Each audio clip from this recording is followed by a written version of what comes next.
Transhumanizam, riječ koja označava poboljšavanje ili nadilaženje ograničenja ljudskog tijela tehnološkim putem. Jedan smjer transhumanizmu usmjeren je na poboljšanje ljudskog zdravlja kroz mehaničke dodatke ili čak zamjene dijelova ljudskog tijela. Drugi, puno kontroverzniji, bavi se spajanjem i stvaranjem direktnih veza ljudi s računalima i internetom, zbog čega tijela ljudi postaju neka vrst sučelja. Kako je to uvijek sa najnaprednijim istraživanjima, ona se odvijaju u nekim skrovitim, najčešće vojnim domenama i teško im je ući u trag, a tek nakon puno desetljeća spuštaju se na razinu svakodnevne upotrebe. Ali neke tehnologije možda već jesu među nama, u nama ili u okolišu, u vidu nanotehnologije ili barem jako sitne tehnologije koja ponekad čak imitira biološke sustave. Transhumanističke tehnologije svakako su na rubu mnogo čega, ali večeras samo ovdje, na rubu znanosti.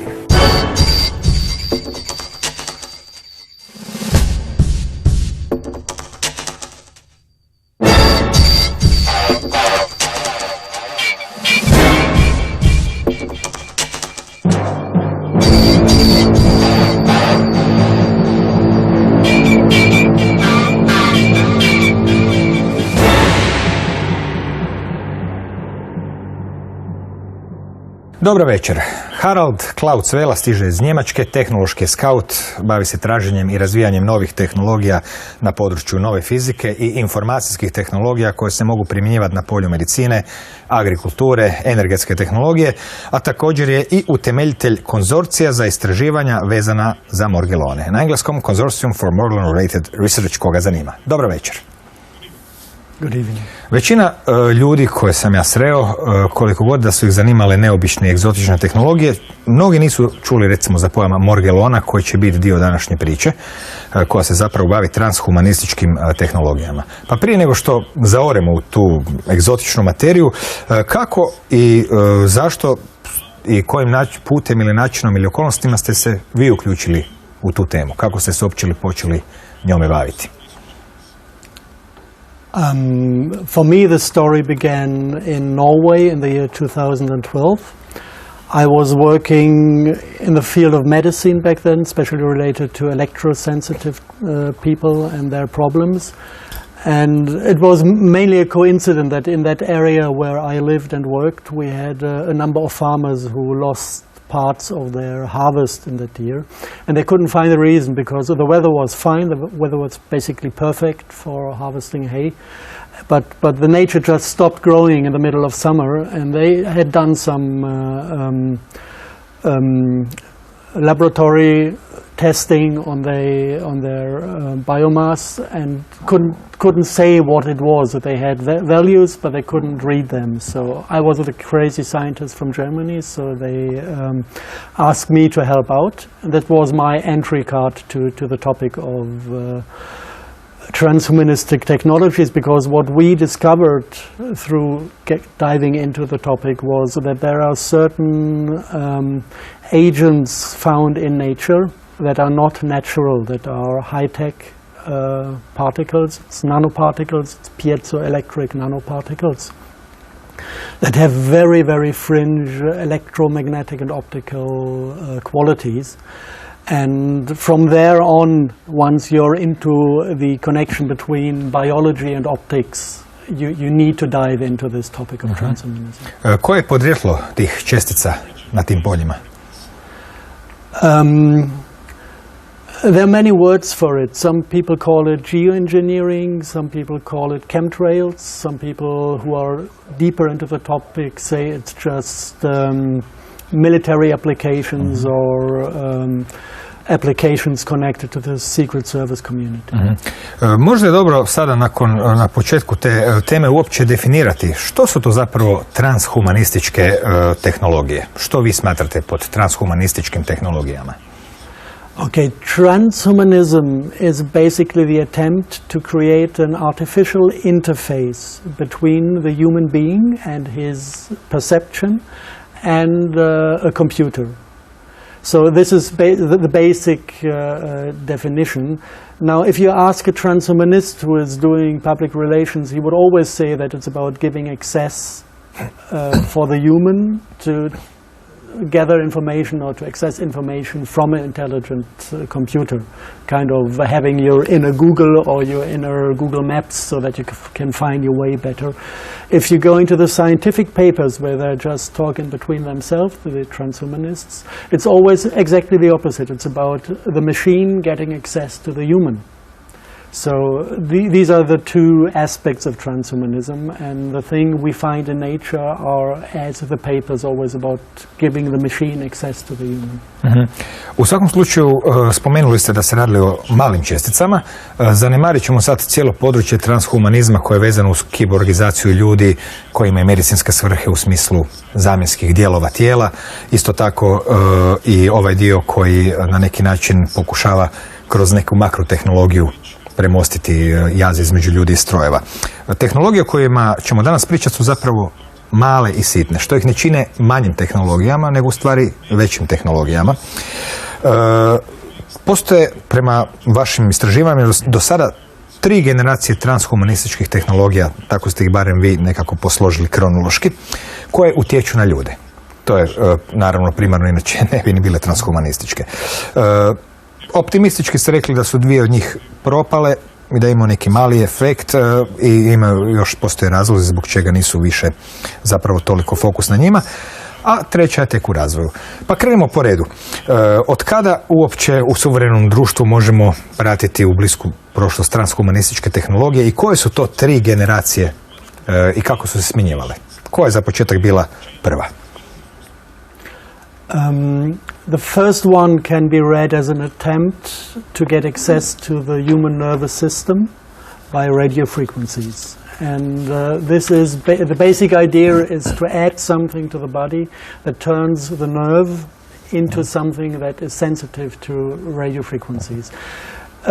The first steps or the first things related to this generation of technologies basically was a natural, or not natural, but an occurring group of diseases. It started in the 60s in the United States with chronic wasting disease in the open woodlands, with cattle and deers that suddenly had funny symptoms on their nervous system. This was researched, and once it was clear what components lead to this disease, we can see the first attempts in the 80s where people got involved to test possibilities on animal populations. In Great Britain we know this as TSE, the mad cow disease, where in front of this epidemic we had a mandatory vaccination that made sure that one of the components of this disease, it is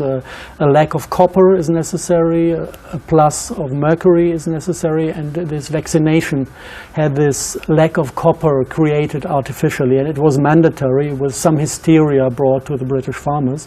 And basically all of the cows who had this vaccination in this campaign died of the mad cow disease afterwards. So this can be regarded, we don't have proof for the intention behind, but it can, because of this hysteria, it can be regarded as an unconscious attempt to test what is possible with this set of diseases.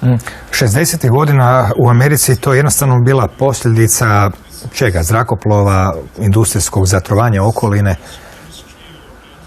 It was a silver barium pollution by industry. It was a barium pollution by cloud seeding for making rain for the farmers. And within the cloud seeding agenda, you also had these piezoelectric nanoparticles in use. So basically all the compounds were there, the additional one, and the lack of copper in this area was something connected to the quality of the soils. And if you then go to Great Britain in the TSE period, all the components were there and the lack of copper was created in an artificial way. Na koji način su te tvari 60-ih slučajno, a 80-ih namjerno, jer kao što je rečeno, ako postoji neka mogućnost da se napravi oružje, napravit će se, koji su imali utjecaj, prema vašem mišljenju, na ljude? Koje tipovi bolesti su donijeli ljudima ili ljudima koji se ne osjećaju bolesnima, na koji način je utjecaj tim tvarima ih promijenio, mlađe, starije, svejedno? To understand this, you need first to understand how the nervous system works. You have in the nerves, you have the central core where the signal is transmitted, and then you have a layer on top of it that is protecting the nerve and lets through only the chemicals that are responsible for transmitting the signal. Now, the thing is that first the mercury is destroying the protective layer. Then the nerves are kind of open to the environment. And then if you have a lack of copper in the body, this transmitting line that is based on protein, prion, copper chains is losing its copper. So the protein, prion parts are breaking loose and start to enter the entire biological system. So this is basically first destroying the nerves. And then if you have other metals instead of the copper that can take the place of the copper, then you get protein, prion, barium chains, which are open to electromagnetic fields. They can collect a signal from outside and start to transmit signals. And then these new formed chains recombine and connect to the nervous system different ways. And then with certain diseases, the second thing you need are these piezo crystals. So you can imagine a piezo crystal like a remote controllable battery that on command is ejecting electrons and creating a current to flow into the nervous system. And then you have these nanocrystals form as new dots and connecting points of the nervous system. And on top of the crystal you have these prion, protein, barium chains growing, reconnecting to the nervous system. So this is basically a kind of nanobot. You know, we don't have to imagine the nanobot as a real robot made out of tin and a computer core. It's basically on the lowest level of forms and materials, the ability to recombine in an intelligent way. So this is what is, in this case, mad cow disease, or with humans, what leads to the Creutzfeldt-Jakob disease. It's the same principle. And now if you look on the other diseases that are connected to this entire topic, you have like dementia, you have ALS, you have Alzheimer. It's all based on the same damage of the nervous system. The only difference between it is the availability of heavy metals to substitute the copper. So, for example, ALS is not involving barium strontium like Creutzfeldt-Jakob, but it is involving lead as a heavy metal. And then you have different symptoms. You call it a different disease, but thinking about the origin and also thinking about healing, basically the best thing you can do is to go back to the roots of the disease, because there you can catch 5 diseases at one go if you can repair the beginning of how it developed. Da, u zadnjih par desetljeća, evo ga, u nekim zemljama čak 50% ljudi starijih od 65 godina ima jednu od 5 bolesti koje ste nabrojali, što je zapravo jako velik postotak ako svih tih 5 bolesti smatramo zapravo jednom. Isto tako kapacitet pamćenja kod mladih ljudi opada, što naravno spušta kvalitetu života i slično. To je znači bio prvi tip transhumanističke tehnologije stvoren u okviru tih vojnih istraživanja. Sad možemo preći na drugi tip koji je, mada ga je prepun internet, doista spada negdje na rub opće poimanja postoji li i ne postoji. To su takozvani morgeloni. Što su to u stvari morgeloni? Koji su njihovi simptomi? O čemu se tu u stvari radi? The thing that got visible for people, and I would also say the pictures that are so scary that actually nobody really wants to deal with it. It was the same with me when I saw it first. I said, "Oh, too ugly. Can please somebody else do that?" It is a kind of skin irritation where the skin opens, gets bloody, liquid is coming out of the body, and at a certain point you have red and blue fibers growing out of the body. This is what commonly is known as the Morgellons disease. And if you go into research of the private institutes or the private people who do research on this disease, the next thing you learn that these fibers are the mycelium of a fungus that is growing within the human body. And when I started to work on the topic, basically this was what was known to the general public. Danas možemo pogledati neke vaše snimke, recimo snimke morgelona u kišnim kapima, s obzirom da na neki način su oni vezani uz ona vlakna koja često puta ljudi prijavljuju da padaju iz zrakoplova. Ja osobno imam isto uzorak toga jer mi neka djevojka poslala iz Slavonije, a bilo je vijesti po novinama i u Francuskoj i drugdje. Imate snimke morgelona u krvi pod mikroskopom. Također postoje snimljeni morgeloni izvan tijela, pa čak i čudne slike njih kako izlaze iz tijela. Koliko ljudi danas po vašim nekakvim idejama kontaminirano tom čudnom, kako kažete, transhumanističkom tehnologijom zvanom morgeloni? I koje su razlike recimo između Europe i SAD-a koji ipak su tehnološke predvodnice svijeta? First, contamination is a difficult term. I would say everybody has been in contact. We have films, we call it dry particle storm, where you just ignite ultraviolet light at night, and then you see these fibers being in the air everywhere. So there must be tons of it around, and I would say everybody who is living on the planet was in contact with these fibers. Then you can say, okay, once it is inside the system, does it grow, and how far does it grow? So I would suggest, or I would believe that maybe in Europe 70% of the people have fibers within their body, but they're not growing explosively. There are a few here, a few there. They don't interfere with health. So it's just something that is within the body, and the body is not able to completely get rid of it, but it's not kind of taking over the body. If you look at the heavy cases where you can see things coming out of the skin because of this biology is exploding within the human body, we can talk about 300 to 600,000 registered cases worldwide. Mm-hmm. So if you look at it as a transhumanistic technology, they don't want to have us ill. The transhumanistic technology basically wants to have a few of those fibers available within the body, because it is again a possibility to communicate between a radio signal or an external computer, if you want so. And this time it is not the nervous system of the body, but it is the light communication that is transmitted all the time between the DNAs of the different cells. You might look into more spiritual descriptions of what is a human and talk about the chakra system. There you have colors associated to your light body, which is blue, green for the heart chakra, yellow for life force, red, orange for anger, and red for sexuality. So this is the basic system that is targeted. It's not about getting on our nerves in a way. It is about getting into our light communication.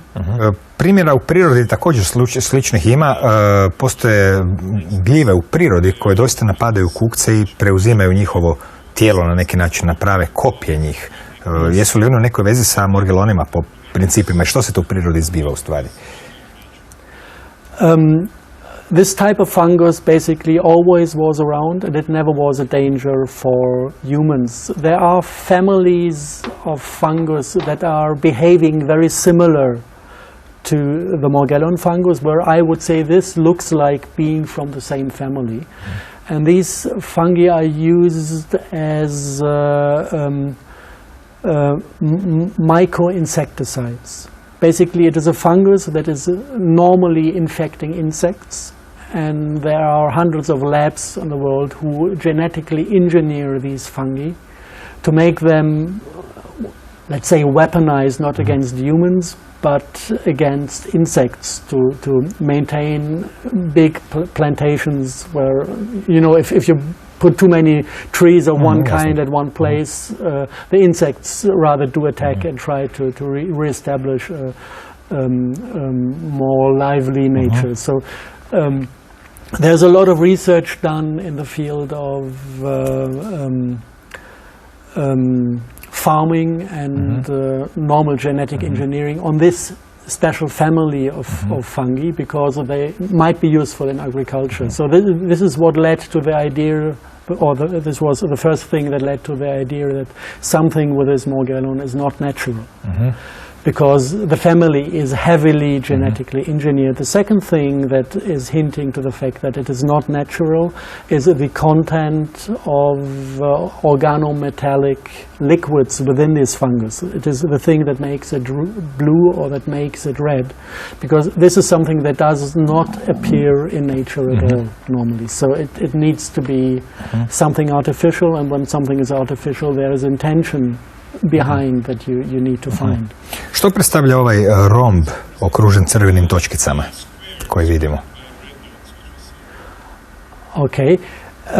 This is one aspect of the morgellon as well. The morgellon, also the ones that eat up insects, they assimilate part of the DNA of the victim for the purpose to be able to grow a mushroom, a fruiting body that has exactly the same shape, morphology, and etheric body, like the species it just had eaten. So if it assimilates an insect, if it eats up an insect, it assimilates the DNA of the insect, it builds the fruiting body in form of the insect, it even takes in the outer skeleton of the insect and integrates it into the mushroom biology in a very intelligent way to attract other insects to get infected. Yeah, this is the natural way. Now, what one would expect is that if a fungus of the same family is attacking humans like the morgellons do, that they assimilate part of or the entire human DNA and build mushrooms that have the form of a human embryo. And they do this, these mushrooms, they appear in the intestines, in the inner intestines of morgellon victims.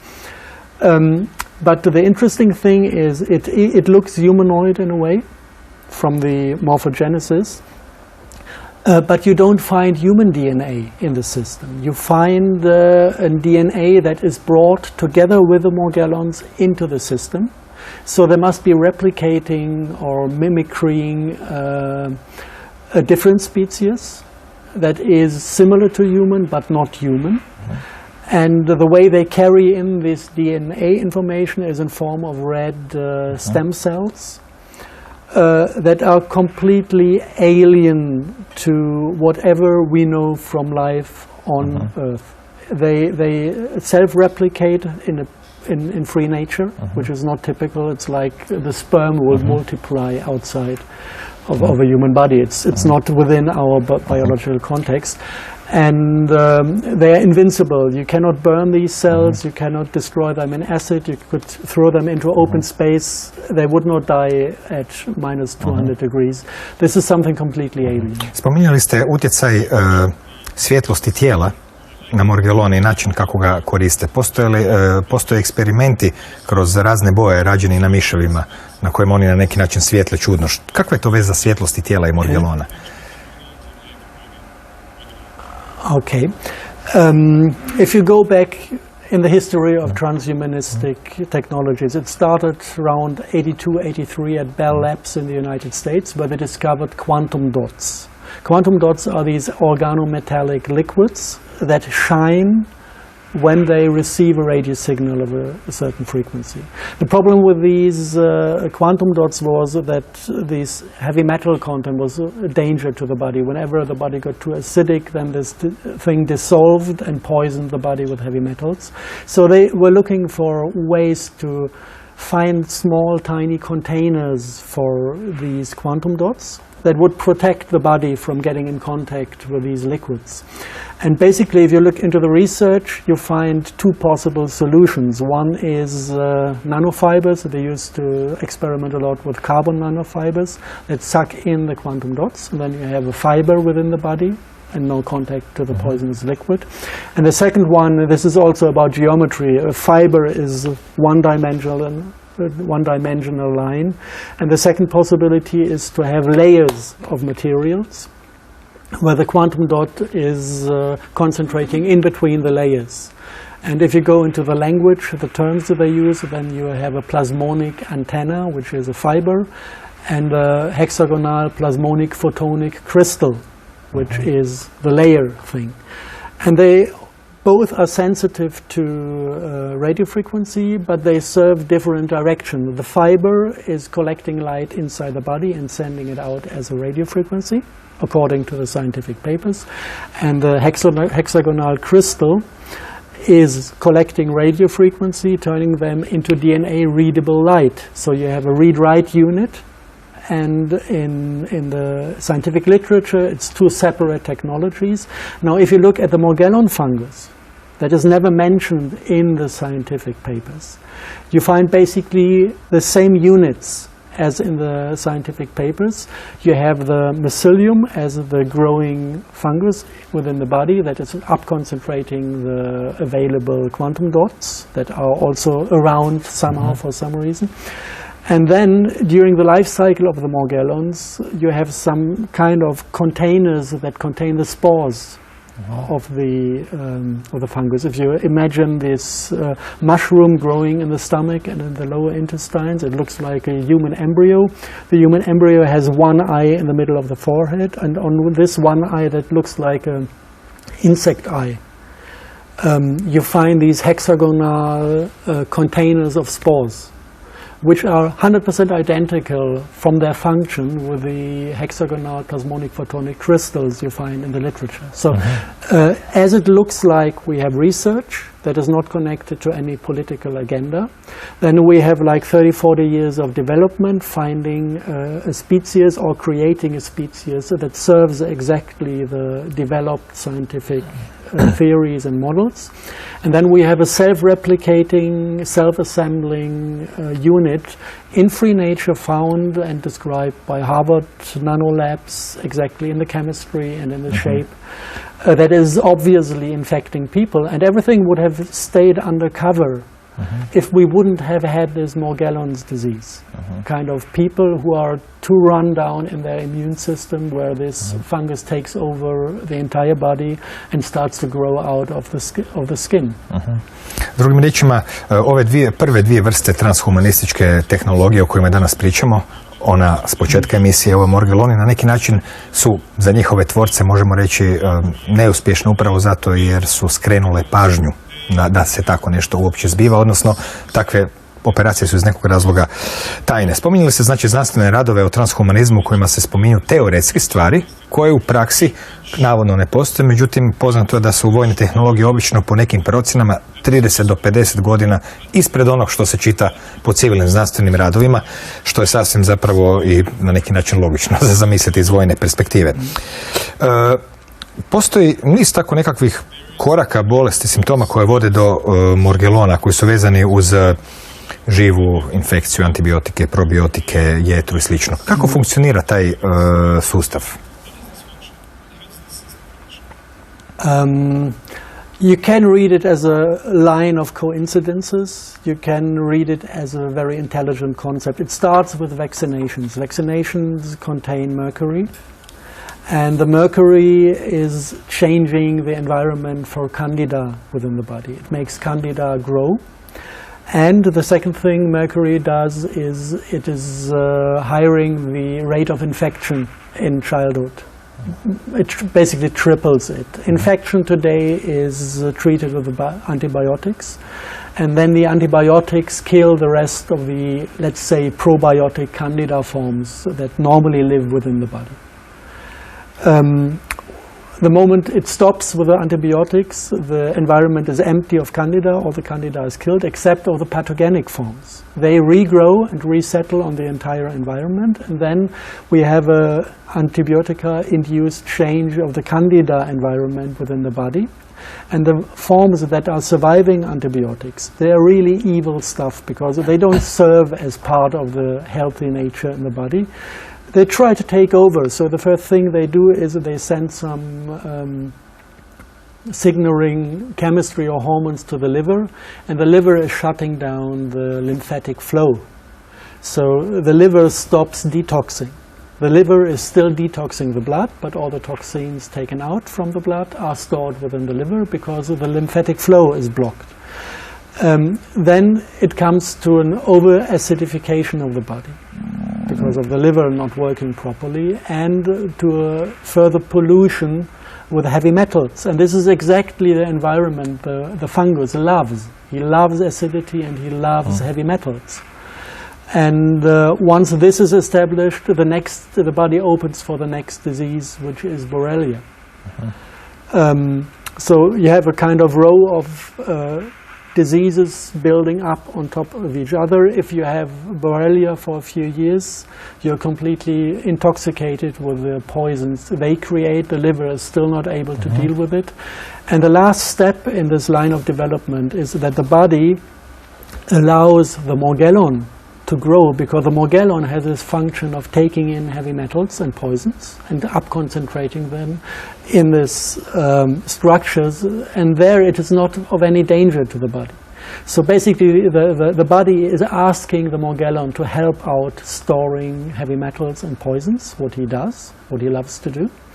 So let's say the morgellon is prolonging the life of the human by 3 or 4 years by first taking in all the poisons. But of course the morgellons themselves also create their own poisons, and they start to multiply and grow and grow and grow more and more. So at a certain point, basically the human is lost, and the last step of the morgellon is, okay, I used to be your friend, so let's take you out of the game, I'll kill you now, because this is hopeless. So this is basically the entire setup of this line of diseases. And the beauty of it is that it is very, very easy to cure it, because you need to go to the first steps and restore the candida environment, take out the mercury of the body, restore the candida environment, and then all the further steps pull back, and the morgellons normally they disappear after 3, 4, 5 weeks. You see the entire system healing. So there's a big beauty about understanding the disease and being able to intelligently fix the basement. Kakav je utjecaj okoliša, s obzirom da vidimo da u ovim tehnologijama cijeli okoliš djeluje kao nekakav usklađeni medij kroz razne agense koje se ubacuju, pa kakvu ulogu recimo mogu imati tu GMO ili glifozati recimo, koji se rijetko kad spominju, a koji su prepuni dućani i prehrana suvremena?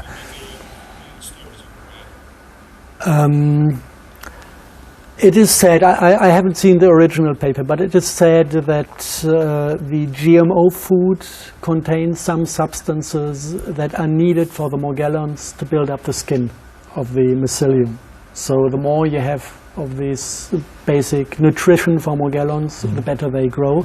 This is one part. The second part, the glyphosate, which is the chemistry essential to most of the herbicides used worldwide, also produced by Monsanto.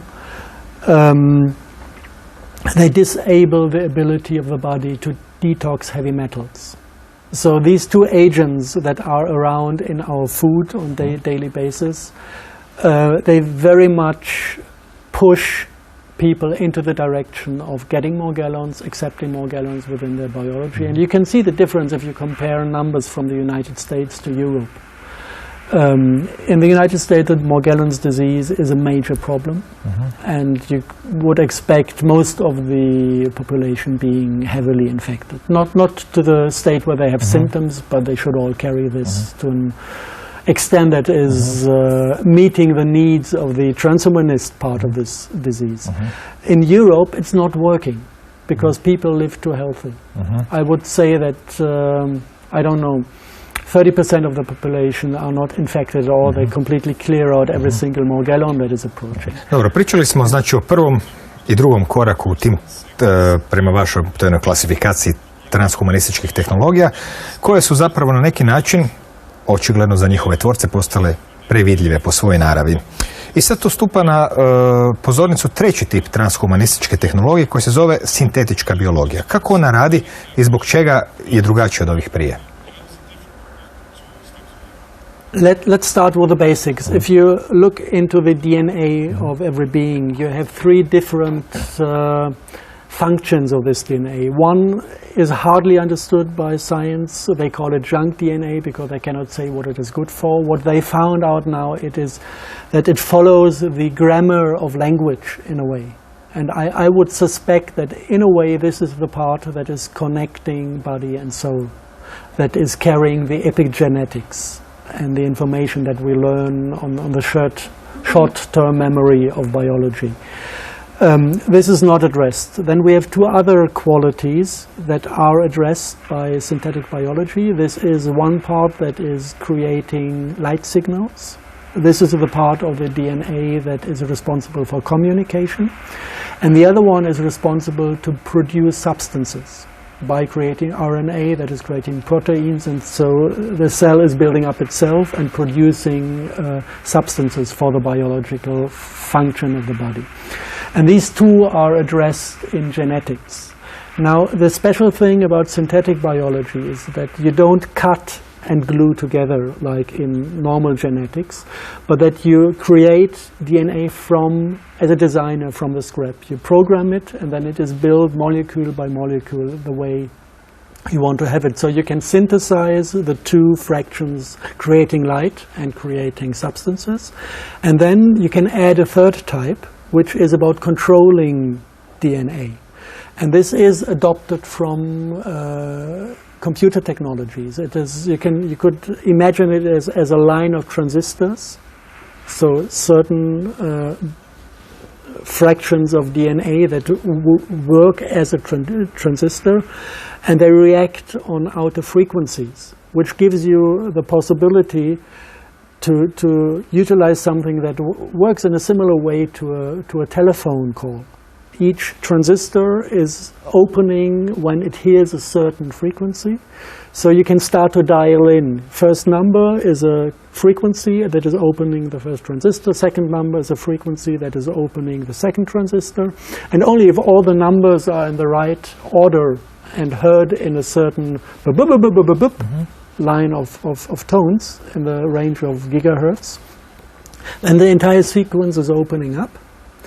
And what you get is a signal to the neighboring DNA that is activated then. So you have a system where you can dial into the genetics and make it either create light that you want to have created, or you make it create a substance. And this could be a heavy poisoning agent, for example. I don't know what, some cell poisons that kill you within minutes, that create cancer, that kill you within seconds. Everything is thinkable and possible once you have this dialing in thing established. And the way you put it into the human body is combining it with the lipopeptides. It is something, I think they adopted it from the principles of nature, how viruses infect cells. It is an agent that is opening the membrane of the cell and pulling the artificial RNA or DNA inside the cell to have it inserted into the chains of the natural DNA. Prije kad ste spominjali one read and write units, kako ste ih nazvali, zapravo primanje elektromagnetskog zračenja i svega drugog možemo malo prevesti na jedan jezik koji je shvatljiviji nama svima. To u prevodu bi značilo da se može snimiti signale, recimo nečije ljutnje, i potom ga distribuirati drugim ljudima i na neki način ih zaraziti uvjetno ljutnjom. Je li ovo što sam sad rekao pretjerano ili to spada unutar mogućnosti takvih tehnologija? There are some interviews around with people who have been in the scientific programs run by CIA where they tested it. And what they say, that it is absolutely real, that it is possible with controlling all the different light qualities.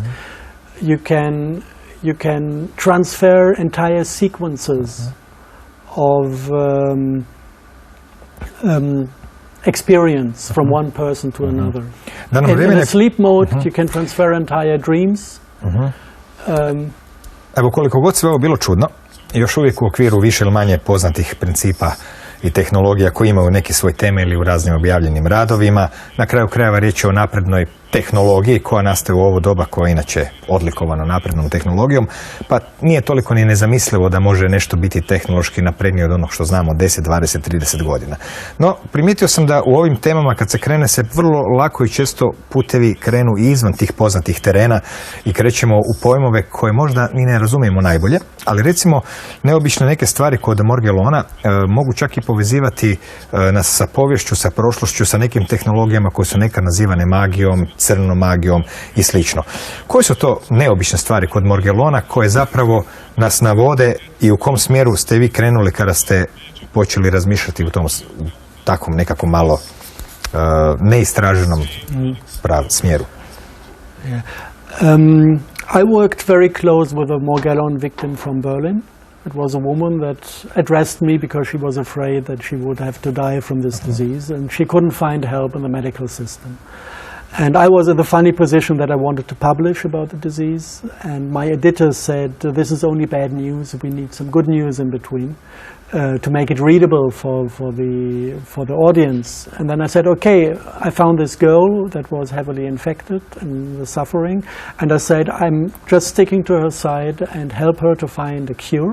And once we have found a cure, then I will be ready to publish because there's a good news involved as well. So this took about 2 to 3 months. And she used to be a very, very skilled photographer. And she made picture documentations of every single thing that left her body. That was one part of her role, and she's an excellent photographer. And the second thing was we spent very much time together trying to find solutions, and she told me in detail how it feels like to have this disease. And there were many aspects that do not really connect to the fungus part. It is like, if you look at the official name of the disease, it's delusional parasitosis. It is about having the feeling of insects crawling within your body. Not like trying to get under the skin, opening holes. It's just like being on a parallel dimension, getting everywhere, getting into your head, getting into your feet, getting into your stomach, being everywhere, and hundreds of them, all this size. So this is something all the heavy Morgellon victims, whenever they have these fruiting bodies in their intestines, they start to have these sensations of having crawling beings. And this is one aspect of the Morgellon disease. You connect this to these red stem cells that look from the genetics as an alien creature. Then you look again at the Morgellons, and what you find with the Morgellon fruiting bodies, that you have a kind of male type and a kind of female type that even show reproductive organs. And the funny thing is about these reproductive organs, they don't look like mushroom tissue. They look like something really living, more like an animal type. And they very much resemble the reproductive organs of spiders, as shown in our nature. So you have something crawling within your body. You have something crawling that is invisible. You have something that is spider-like. And then if you look back into older sources, if I put myself back 1,000 years or 500 years, if I have something crawling in my body that is invisible, I would think about a demon. If you look back at the Arabic tradition talking about demons, you even find drawing of these species of people who were at a certain time able to see them and to live with them. And they are spider-like in their biology. So it was more like a jigsaw puzzle. You could not really grab all the pieces, but whatever came across kind of was putting together a picture of Morgellons as being a kind of light placenta to feed demon babies and help them suck enough life force out of a human body to be able to tunnel onto higher realms where they start to be invisible for us. And once you get into this type of picture, more things start to connect to it. Like, very seldom, but it happens, some Morgellon victims extract insect skin through their own skin. It is like something went wrong with the birth of a demon, and the dead body doesn't manage to get onto higher realms, so it is within the tissue of the human, and it needs to be extracted, so it comes uglily out of the human body. This is something then, these Morgellon fruiting bodies come in a rhythm of 28 days, the development of the fruiting bodies. So when the period is over, it is a very painful state for the patient where the light is extracted from the brain and flows into the intestines. So this giving birth to a demon is something that is sensible for those patients. So this is kind of how the thing created, or how the thing started, that we started thinking about these aspects. The other thing is films like Matrix. Dobro, danas bismo rekli recimo transdimenzionalni entitet. To je suvremeni izraz. Možda bi ljudi neki u našoj prošlosti nešto drugačije rekli. Krenuli ste tražiti znači interes, izvor Morgellona negdje u povijesti. Neki mladi istraživači su vas uputili prema biološkim oružjima Trećeg rajha, gdje zapravo niste naišli baš specifično na Morgellone, ali bilo nekih drugih stvari. Potom neke enciklopedije koje su i danas prisutne, ali u nekim starijim izdanjima iz 1880. spominju opet neke tvari iz 14. stoljeća koji imaju neobične osobine. Vidjeli smo neke slike tih arapskih tih demona, kako ste ih vi opisali, koje zapravo stižu iz knjiga Necronomicon i također kako na neki način nalikuju slikama ove pacijentice koja je vama zapravo s vama istraživala svoje izlječenje. And if you try to get this full picture as it looks like the diseases we are suffering now, and this is basically, if you look at the last state, it is autism. As it looks like, the entire geoengineering topic is heading to the point where the human soul is driven out of the human body, giving space for demons or an outer species to take over our biology completely. So this is kind of the full picture that is about, let's say, planned from the other side. And what we have been trying to do is find on the medical side solutions that help to heal all the diseases connected to it and help to close the human biology to make it. I na kraju koji su poznati lijekovi za Morgellone? Basically, the cure for Morgellon is the cure from Candida. We prepared remedies to serve this at the best possible method and way. It's all, who is interested, you can find it in this time loop consortium or the connection to the pharmaceutical industry that is selling the stuff and so on. And the second thing is that we found ways to disconnect humans from the consciousness field that is connected to this alien black goo.